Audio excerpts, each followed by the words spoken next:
Lord Liton Lord Liton Bharat का British viceroy था, जो 1876 से 1880 तक भारत का वाइसराय नियुक्त हुआ था।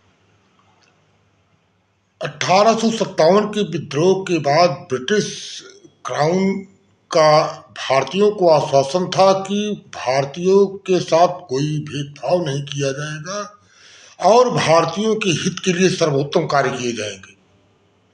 परंतु लॉर्ड लिटन के कार्यकाल में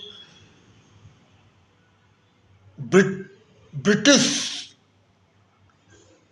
क्राउन के उस आश्वासन के खिलाफ भारतीय लोगों में पनपते राष्ट्रवाद को दबाने के लिए भारतीय नागरिक और ब्रिटिश नागरिकों में भेदभावपूर्ण कार्रवाई की गई, जिसमें पहली कार्रवाई थी वर्नाकुलर प्रेस एक्ट 1878। भारतीय भाषाओं के प्रेस पर प्रतिबंध लगा देना, क्योंकि भारतीय प्रेस जो है सरकार की आलोचना करते थे। इसको रोकने के लिए प्रेस की स्वतंत्रता पर प्रतिबंध लगाया गया। जो वर्नाकुलर प्रेस एक्ट थे, भारतीय भाषाओं की, जो ब्रिटिश भाषाओं के प्रेस थे, उनको प्रतिबंधित नहीं किया गया। दूसरा एक्ट लाया आर्म्स एक्ट 1878। इस आर्म्स एक्ट के द्वारा बिना लाइसेंस के भारतीयों को हथियार रखने का प्रतिबंध लगाया गया, लेकिन ब्रिटिश इंग्लिश जो सिटीजन थे उन पर कोई प्रतिबंध नहीं था। दूसरा जो है इस तरह के भेदभाव कार्य की जो ब्रिटिश क्राउन के आश्वासन के को दरकिनार करते हुए। तीसरा एक्ट था 1876 का royal tiles act 1876। Royal title act 1876 के द्वारा विक्टोरिया को भारत की साम्राज्ञी घोषित की गई।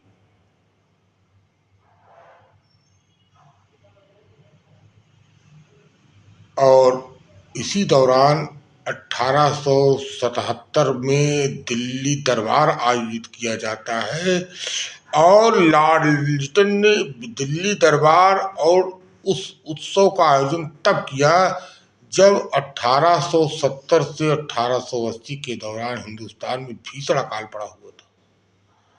इस अपव्यय का सीधा प्रभाव भारतीयों के ऊपर पड़ा। इस अपव्यय का, इस दिल्ली दरबार का सारा खर्च भारतीयों के ऊपर पड़ा। इस तरह से लॉर्ड लिटन ने भारतीय भावनाओं को दबाने, राष्ट्रवाद की भावना को डाउनग्रेड करने और ब्रिटिश क्राउन के आश्वासन के खिलाफ कार्य किया। अगला ब्रिटिश इस वाइसराय के कार्यकाल की दूसरी घटना थी दूसरा अफगान युद्ध 1878 से 1880। यह अफगान युद्ध रूसियों के बढ़ते सीमा विस्तार को देखते हुए अफगान शक्तियों को नियंत्रण में लाने के लिए युद्ध लड़ा गया। यद्यपि यह युद्ध निरर्थक गया और इसका कोई भी कॉन्सिक्वेंसेस नहीं मिला।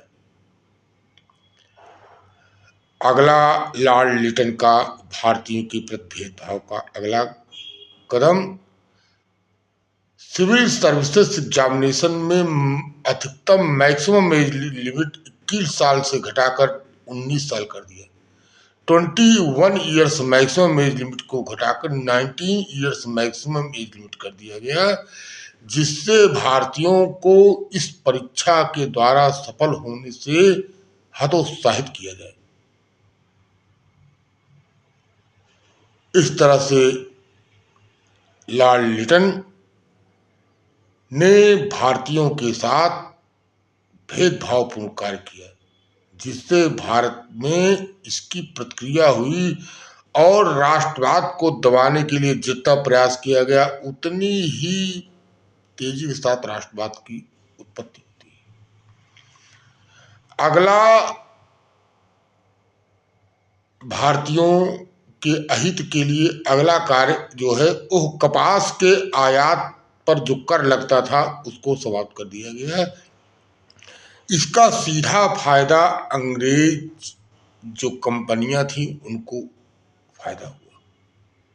वो कपास से जो कारखाने चल रहे थे कपड़े के, जिसके आयात से ब्रिटिशों को फायदा हो रहा था, उस कर को समाप्त करके सीधे आयात की स्थिति को और सुदृढ़ बना दिया। इस तरह से देखते हैं कि राष्ट्रवाद को दबाने के लिए लॉर्ड लिटन ने सारे वो कार्य किए जो भारतीयों के दीर्घकालीन हित के विरुद्ध थे।